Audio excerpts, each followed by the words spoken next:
মৰমৰ ছাত্ৰীসকল, আজি প্ৰায় এসপ্তাহ ধৰি বৃত্তীয় সম্বন্ধীয় কালিত তোমালোকৰ অংকসমূহ মই কৰি দি আছো মোৰ চেনেল মেথ সলিউশন 10 যোগে। আজিও এইটো চেপ্টাৰে আৰম্ভ কৰিছো। Sub maths class 10 chapter areas related to circles অর্থাৎ বৃত্তীয় সম্বন্ধী কালি পেজ নাম্বার 268 269 দুটা পেজত আছে।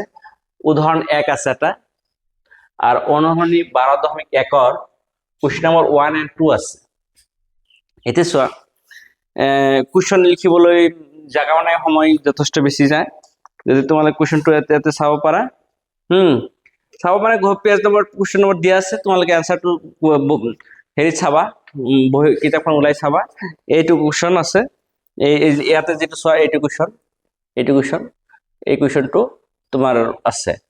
এইটো কোশ্চেন আছে 1 নম্বৰত আছে প্ৰতি মিটাৰত 24 টকা হাৰত এখন বৃত্তাকাৰ পথাৰৰ বেৰ দিয়া কামত 5280 টকা খৰচ হয়।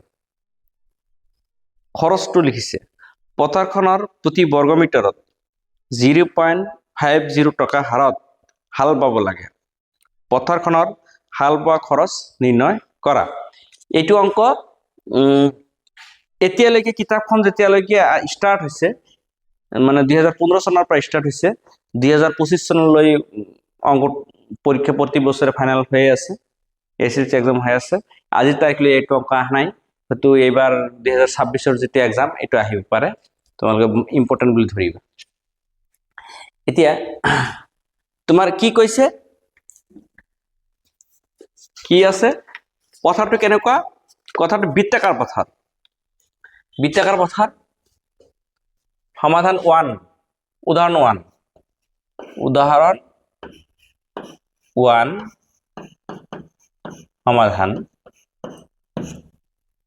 সমাধান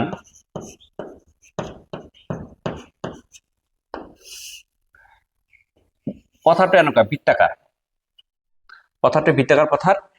এই বৃত্তাকাৰ পথাৰৰ চাৰিওফালে কি দিব লগা হৈছে? বেৰ দিব লগা হৈছে। এই বেৰ দিতে তোমাৰ খৰচটো হৈছে কিমান টকাকৈ? 5280 টকা খৰচ হৈছে। আৰু প্ৰতি মিটাৰত বেৰ দিয়া খৰচ হৈছে এইটো। আৰু এটা হালো মাৰিব লাগে। হাল মাৰোতে প্রতি বর্গ মিটারত হাল মারা খরচ 0.50 টকা। তেন্তে হাল বা খরচটো কিমান হ'ব ওলাব লাগে। পায়ের মান দিছে 7/22। এতিয়া এই বেৰটো যদি বাউন্ডাৰিটো খিনি দিয়া হয়, এই গোটেইখিনি বেৰটো দিয়া হয়, এইটো কি বৃত্তৰ পৰিধি বা পৰিসীমা। পৰিসীমা কিমান আছে সেইটো ওলাব লাগিব। মন দিবা মুঠ খৰচ কিমান আছে চোৱা। বেৰ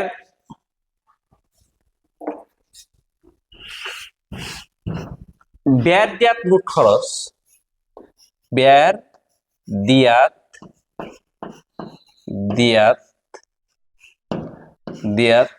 মুঠ খৰচ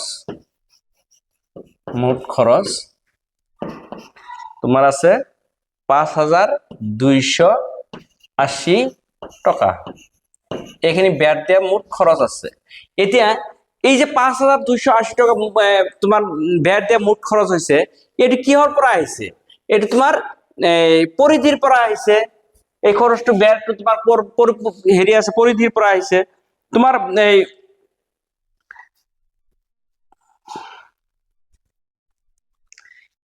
প্ৰতি হেৰিত কিমান টকা খৰচ হেৰি হৈছে?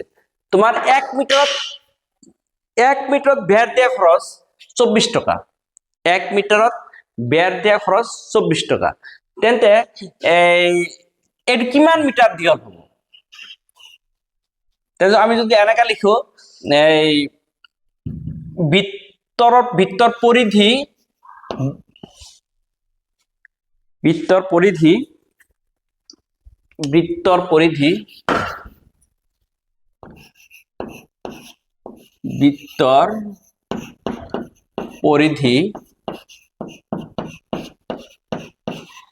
বৃত্তৰ পৰিধি টোটেল টকা কিমান খৰচ হৈছে 5280 টকা এই 5280 টকা 1 মিটাৰত কিমান টকা খৰচ হৈছে 24 টকা তে তুমি 24 এৰ হৰণ কৰা তেতিয়া টোটেল পৰিধিটো ওলাই আহিব তুমি এতিয়া তোমাৰ এটো সহজে কিহেৰে পূৰণ কৰিব লাগিব এটো তুমি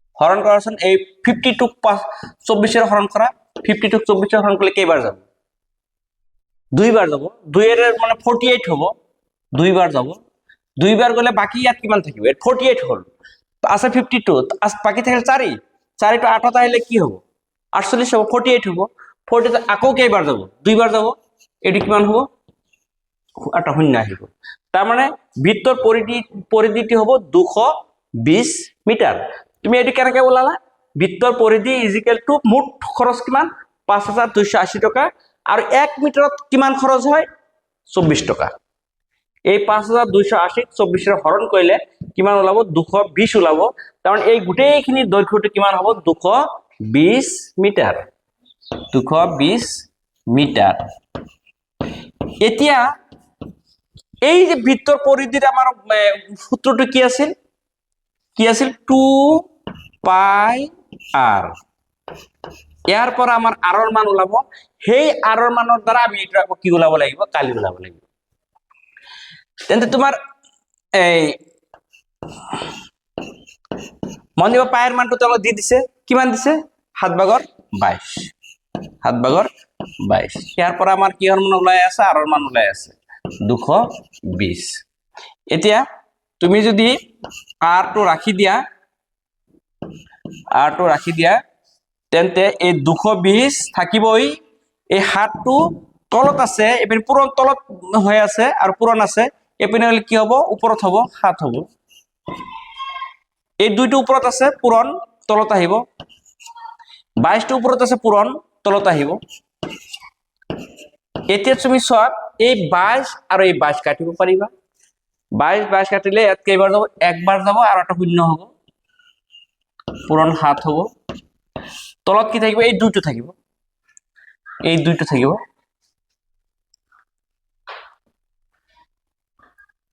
এতিয়া তুমি এই 22 বাৰ কাটলে 10 হল এতিয়া তোমাৰ এই দুইটো তলত থাকি গল কিন্তু এই 2 আৰু 10 কাটা কিমান হ'ব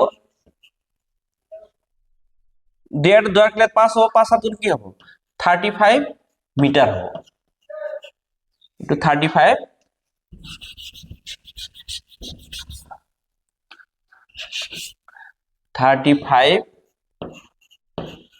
মিটার হ'ব মি মানে মিটার লিখিছো আৰু মানে বুজি লবা 35 মিটার হ'ব কেনেকৈ পালা এই 22 কাটিলা ইয়াত 1 হ'ব আৰু 0 হ'ব আৰু পুৰন 7 আছে আৰু তলত এই দুইটো আছে এই 2 আৰু 10 আকৌ কাটিলা কেবল 5 হ'ব 5 আৰু 7 পূৰণ কৰিলে 35 হ'ব মিটাৰ হ'ব এটি কি হল তোমাৰ ব্যাসাৰ্ধটো হল এতিয়া তুমি আকৌ কি ওলাব লাগিব বৃত্তৰ কালি ওলাব লাগিব বৃত্তৰ কালিৰ সূত্ৰটো কি আছে বৃত্তৰ কালিৰ সূত্ৰ বৃত্তৰ কালি তোমালোকে জানাই নিশ্চয় আছিল পাই r স্কয়াৰ পাইৰ মান আছে 7/22 r ৰ মান 35 আছে পালাই ওলাব কতে 35 স্কয়াৰ থাকাৰ কাৰণে কি হ'ব 35 পুৰন 35 হ'ব এই যে তুমি হাতেৰে এটো কাটি দিব পাৰা কাটিলে তোমার হাতের ইয়াত কাটলে কে পারো 5 বার যাব তুমি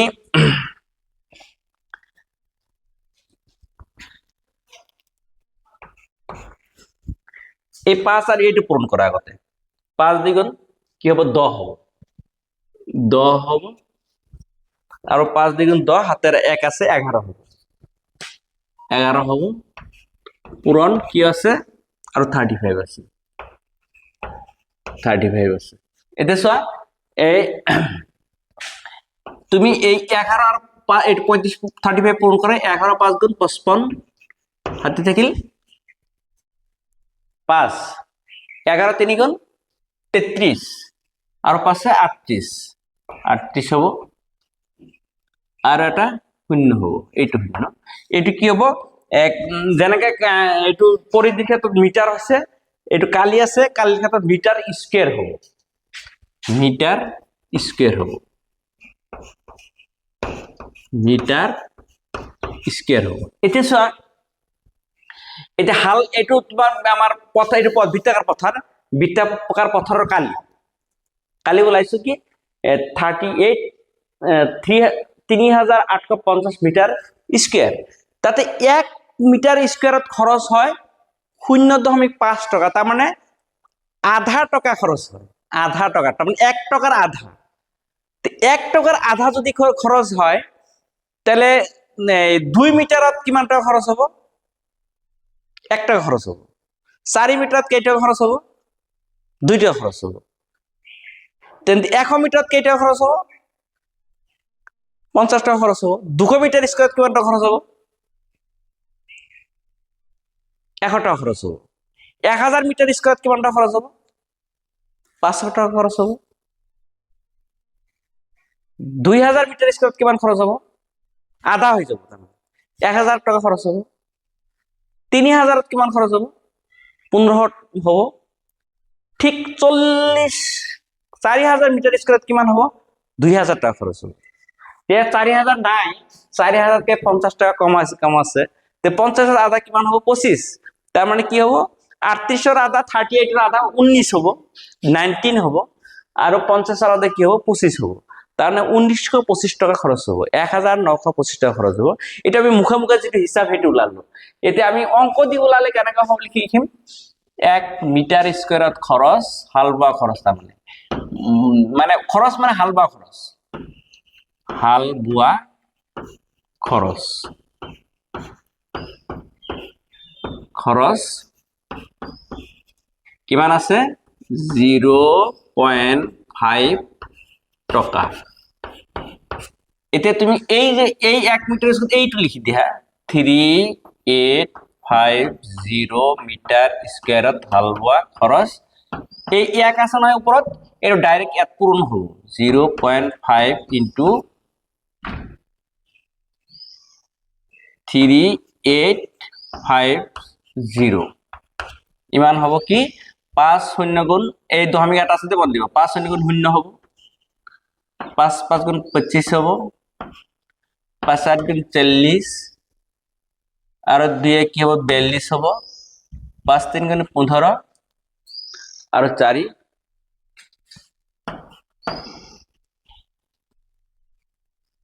কেইটার আগত দশমিক হবে? এটার আগত দশমিক, এটা আগত দশমিক দিছো, ইমান টাকা হব। দশমিক শূন্য নিদিলে হব তুমি 1925 টাকা, যেটো আমি মুখামুখি হিসাব কৰি পালে সেইটোৱে হল। এতিয়া আমাৰ হিসাব মতে এইটো গল। এতিয়া এই অলরেডি 12.1 এর আরো দুটো অঙ্ক আছে, question number 1 and question number 2। Question number 1 2 তুমি চোৱা, এইটো কোশ্চেন পেজ নাম্বার 268 আছে, 268 আছে, পেজ নাম্বার 268 আছে। এটা চাই লও, এইটো কোশ্চেন ইয়াত আছে, দুটা বৃত্তৰ ব্যাসাৰ্ধ যথাক্ৰমে 19 সেন্টিমিটাৰ আৰ 9 সেন্টিমিটাৰ। দুটা বৃত্তৰ ব্যাসাৰ্ধ কিমান সেন্টিমিটাৰ আছে? 19 সেন্টিমিটাৰ আৰ 9 সেন্টিমিটাৰ আছে। এটা বৃত্তৰ ব্যাসাৰ্ধ নিৰ্ণয় কৰা যাৰ পৰিধি বৃত্ত দুটাৰ পৰিধিৰ সমষ্টিৰ সমান। এইটো 1 সমাধান, 1 সমাধান। মন দিবা, এই কুৱেশ্যন বিলাকত আজিকালি এইবিলাক কুৱেশ্যনতে এমসিকিউ দি দিয়ে। এই ডাঙৰ খিনি তুমি এইটো বুজি পালে তুমি এমসিকিউটো কৰিব পাৰিবা, নহলে এনেকা নহলে আৰু বনাই দিব পাৰিবা। তোমাৰ কি কৈছে? R1 কি দিছে? আৰ কেইটা পাইছা? এটা হচ্ছে দুটা বৃত্তৰ ব্যাসাৰ্ধ, এটা দিছে 19 সেন্টিমিটার, 19 সেন্টিমিটার, আর R2 কিমান দিছে? 9 সেন্টিমিটার দিছে, 9 সেন্টিমিটার। সেন্টিমিটার তো লিখিলে আৰু জাগা নাই, মানে তলত আকৌ জাগা কম হ'ব যে সেইকাৰণে লিখা নাই। নহয় মই গুড়িৰ পৰা কাটি কিনে লিখি দিছো।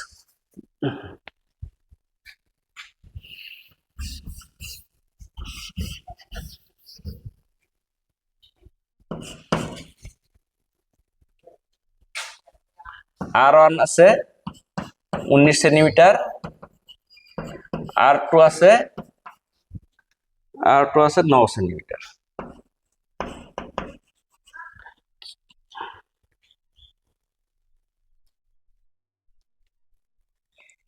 R32 ওলাব লাগে।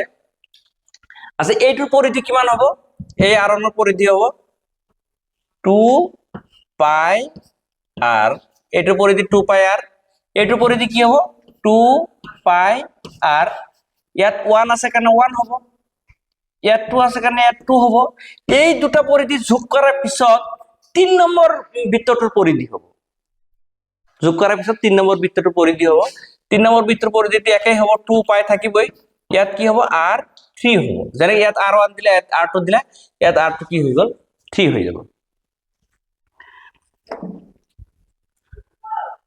এতে চোৱা ইয়াত 2 আছে, ইয়াত 2 আছে, ইয়াত 2 আছে, তুমি 2 এৰে কি কৰি দিয়া হৰণ কৰি দিয়া।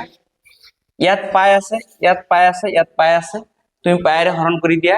ইয়াত কি থাকিব r3 থাকিব, ইয়াত r3 থাকিব, ইয়াত কি থাকিব r1 থাকিব প্লাস r2 থাকিব।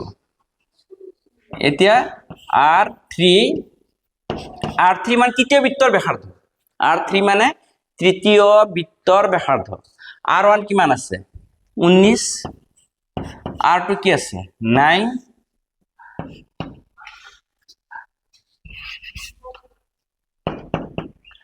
r3 এই দুটা যোগ করা 9 আর 19 যোগ করলে 28 সেন্টিমিটার। এইটো অ্যান্সারটো হ'ব কি 28 সেন্টিমিটার। এতিয়া কোশ্চেন নাম্বার 2 সমাধান।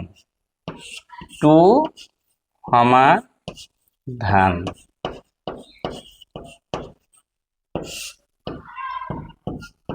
কোশ্চেন নাম্বার 2 সমাধান। কোশ্চেন নাম্বার 2 আছে 269 পেজত। এইটো কোশ্চেন ওপৰত 268 পেজৰ, এইটো পেজৰ, এইটো ওপৰৰ কোশ্চেনটো, ওপৰৰ কোশ্চেনটো 2 নম্বৰ কোশ্চেন তোমালোকে চোৱা। ঘৰত কিতাপখন ওলাই লবা। দুটা বৃত্তৰ ব্যাসাৰ্ধ যথাক্ৰমে 8 সেন্টিমিটাৰ আৰু 6 সেন্টিমিটাৰ। এটা 8 সেন্টিমিটাৰ ব্যাসাৰ্ধ, এটা 6 সেন্টিমিটাৰ ব্যাসাৰ্ধ। এটা বৃত্তৰ ব্যাসাৰ্ধ নিৰ্ণয় কৰা যাৰ কালি বৃত্ত দুটাৰ কালিৰ সমষ্টিৰ সমান। r1 কিমান দিয়া আছে? r1 কিমান দিয়া আছে 8 সেন্টিমিটার। r2 কিমান দিয়া আছে? r2 দিয়া আছে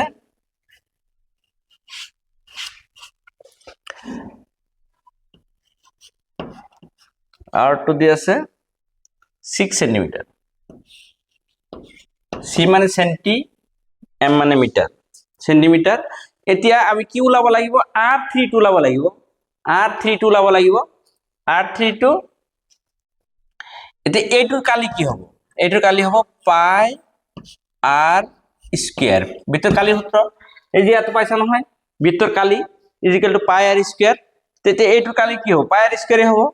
এইটোৰ কালি কি হ'ব পাই r স্কয়ারে হ'ব, পাই r স্কয়ার হ'ব। তে দুটা কালি যোগ কৰিব কৈছে প্লাস হ'ব। ইয়াত কি আছে 1 আছে, তো 1, এটো কি আছে 2 আছে 2। এই দুটা কালি যোগ কৰিলে 3 নম্বৰটোৰ বৃত্তৰ কালি হ'ব, তাহলে সমান হ'ব। ইয়াত কি হ'ব পাই r3 স্কয়ার হ'ব। আগতে যেনেকৈ তুমি 2 পাই হৰণ কৰিছিলা, ইয়াতে হেনকা হৰণ নহব। ইয়াত পাই আছে, পাই আছে, পাই আছে, পাইৰে হৰণ কৰা, পাইৰে হৰণ কৰিলে ইয়াত কি হ'ব ইয়াত হ'ব r3 square, r1 square, r2 square. ইয়াত r3 স্কয়ার, r1 কি আছে চোৱা 8 আছে, 8 স্কয়ার, r2 কি আছে 6 স্কয়ার। এইটো তুমি ইয়াতে সমান চিহ্ন দি ইয়াতে লিখি দিয়া। 8 পূৰণ কৰিলে কি হ'ব 64 প্লাস এইটো প্লাস 6 মাল্টিপ্লাই কৰিলে কি হ'ব 36 হ'ব। ইজিক্যাল টু কি হ'ব 8 প্লাস কৰা 100 হ'ব। 100 হ'ব। এতিয়া তোমাৰ কি হ'ব আৰ 3 স্কয়াৰটো উঠাই দিয়া, স্কয়াৰটো উঠাই দিলে এই 100টোৰ বৰ্গমূল হ'ব, বৰ্গমূল কি হ'ব 10 হ'ব, 10 সেন্টিমিটাৰ। তাৰ মানে তৃতীয় বৃত্তটোৰ ব্যাসাৰ্ধ হ'ব এই 10 সেন্টিমিটাৰ। মৰমৰ ছাত্ৰীসকল এনেকে কৰি দি আছো, তোমালোকে যদি ভাল লাগে লাইক কৰিবা, বেলেগ বন্ধু বান্ধৱীৰ ওচৰত শ্বেয়াৰ কৰিবা, আৰু যাতে মোৰ মনত অনুপ্ৰেৰণা জাগে, ভাল লাগিব মোৰ। আজিলৈ ইমানেই, থেংক ইউ।